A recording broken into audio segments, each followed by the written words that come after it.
Bonjour Raymond Kopa. Bonjour. Vous êtes né le 13 octobre 1931 à Neux-les-Mines, dans le Pas-de-Calais.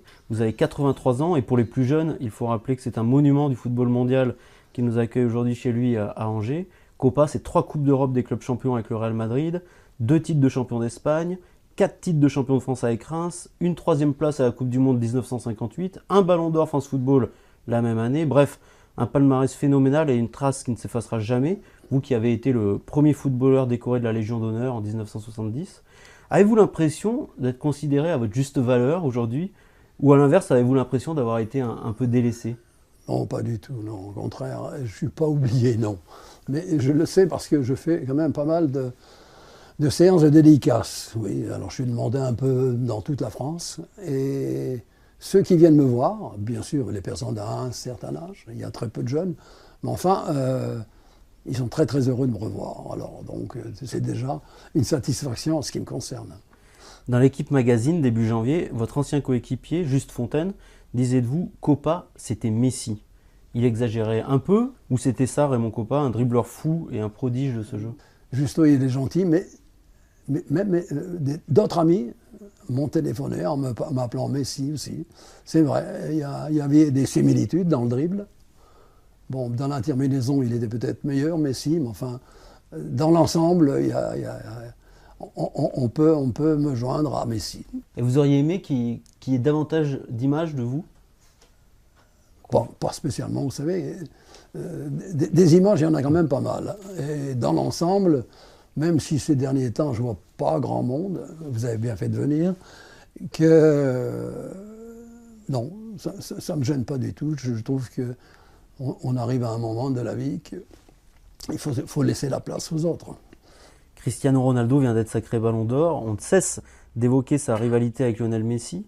Vous êtes impressionné par ce qu'il réalise ou on en fait un peu trop autour d'eux et Puskás, Di Stefano, vous, c'était aussi fort? De toute façon, pour moi, les plus forts ont toujours été Di Stefano et Puskás.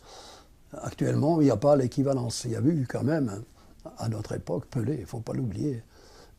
Donc, non, de ce côté-là, mais enfin, ça reste un super joueur. Il a des fois, et ça c'est mon entourage qui me le dit, des comportements qui sont discutables.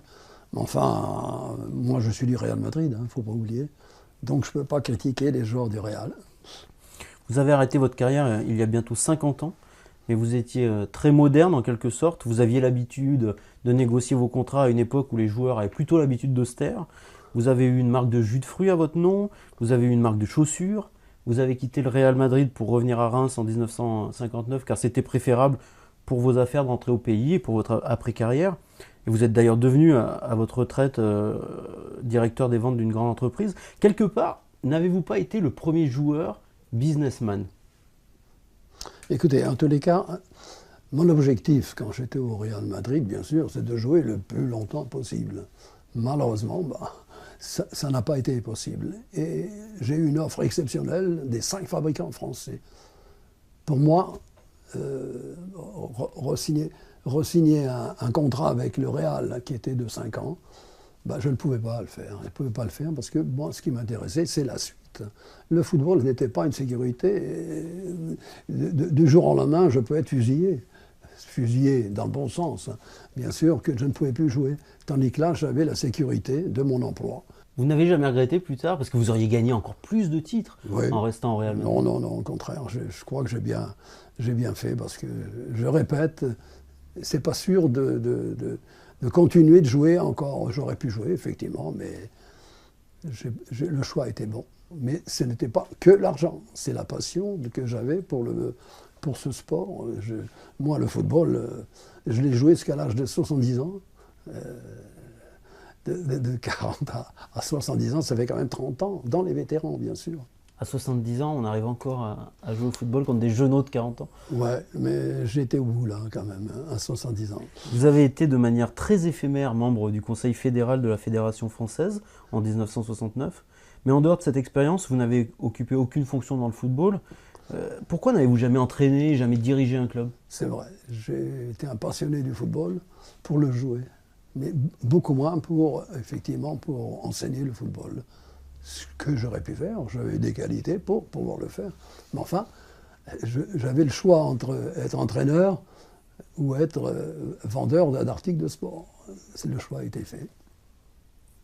Pourquoi ne pas rester dans ce milieu qui vous passionne tant? Qu'est-ce qui a fait pencher la balance? La balance, c'est la sécurité, c'est sûr. Mais aujourd'hui, je suis encore dans le football, puisque je suis avec le Stade de Reims, président d'honneur. Bon, c'est un titre honorifique, mais ça m'a fait plaisir qu'ils ont pensé à moi. En 2001, vous avez vendu énormément de vos souvenirs. Ça n'a jamais été un petit regret? Énormément. Des souvenirs qui m'intéressaient beaucoup moins. Les souvenirs essentiels ils sont là, ils sont en exposition. J'espère que vous les allez prendre à la télé. À savoir un ballon d'or, des souvenirs de l'UEFA qu'on voit ici. Tout à fait. Raymond Kopa, c'était aussi un sacré caractère, un caractère entier pour les uns, un caractère parfois de cochon pour les autres. Comment avez-vous vécu avec cette réputation? Vous la trouviez injuste? Quand j'avais quelque chose à dire à quelqu'un, je le disais. Moi, je ne parlais pas par derrière, moi, je parlais devant. Hein. Mais dans l'ensemble, je ne pense pas avoir gêné beaucoup de monde. Hein. Mais j'ai toujours dit ce que je pensais. Et vous êtes aussi battu avec d'autres contre le contrat à temps, par exemple, à une époque où les footballeurs étaient liés à leur club jusqu'à l'âge de 35 ans. Et ça aussi, ça vous a causé quelques problèmes. Avez-vous été le premier rebelle du foot? Moi, j'ai pas eu de problème. Moi, je l'ai eu, le contrat à temps. Oui. Puisque je suis parti au Real Madrid, et 3 ans après, j'étais libre de tout. Non.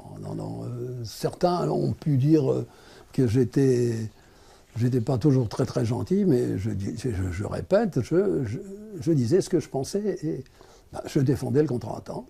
Personne au contraire, m'a critiqué, et tous les footballeurs étaient pour moi. Hein. Vous étiez simplement considéré comme un homme de principe qui était prêt à aller au bout des choses. Par exemple, vous êtes fâché avec le sélectionneur de l'époque, Georges Verriest, et vous avez arrêté votre carrière internationale à cause de cela, parce que vous étiez en désaccord avec lui. Tout à fait. L'histoire, c'est qu'il fallait s'absenter une semaine, il fallait venir une semaine avec eux, etc. Mais moi, j'avais des gros problèmes à la maison. C'est un problème. Mon fils, j'étais en train de perdre mon fils. Et bon, j'avais effectivement au départ l'autorisation de venir quand je pouvais. Et j'ai eu des problèmes avec l'entraîneur, le sélectionneur, parce qu'arrive un moment où il a fait une déclaration en disant il n'a qu'à faire comme tout le monde, il n'a qu'à être là. Et pourtant, il était bien d'accord avec moi au départ. C'est tout. Maintenant qu'il vit plus, il est tranquillement, malheureusement aussi mort. Je ne veux pas continuer là-dessus. Continuer à jouer au football quand vous avez perdu votre fils, ça a été difficile? Pas toujours facile, mais enfin, dans certains cas, ça me permettait de pouvoir résister un peu plus. Ça fait quelques mois qu'on fait ces interviews. On a rencontré des gens qui ont perdu un père très jeune, une mère très jeune, et ils disent à quel point c'est difficile de se construire sans un père ou sans une mère. Mais perdre un enfant, c'est pire. Oui, c'est Denis, et ça a été le drame des départs, c'est évident. Enfin, il vaut mieux plus en parler. Votre vie et votre histoire est quelque part un peu romanesque. Votre père François, arrivé en France en provenance de Pologne à l'âge de 13 ans, était mineur, comme le fut votre frère aîné. Votre maman, Hélène, elle-même d'origine polonaise, venait elle aussi d'une famille de mineurs. Vous n'étiez pas, vous, forcément doué à l'école, en tout cas c'est ce que vous avez pu déclarer parfois. Et vous souhaitiez surtout devenir électricien pour échapper à la mine. Mais la mine, vous allez y aller durant 3 ans, et ce dès l'âge de 14 ans, avant d'être repéré par le club d'Angers.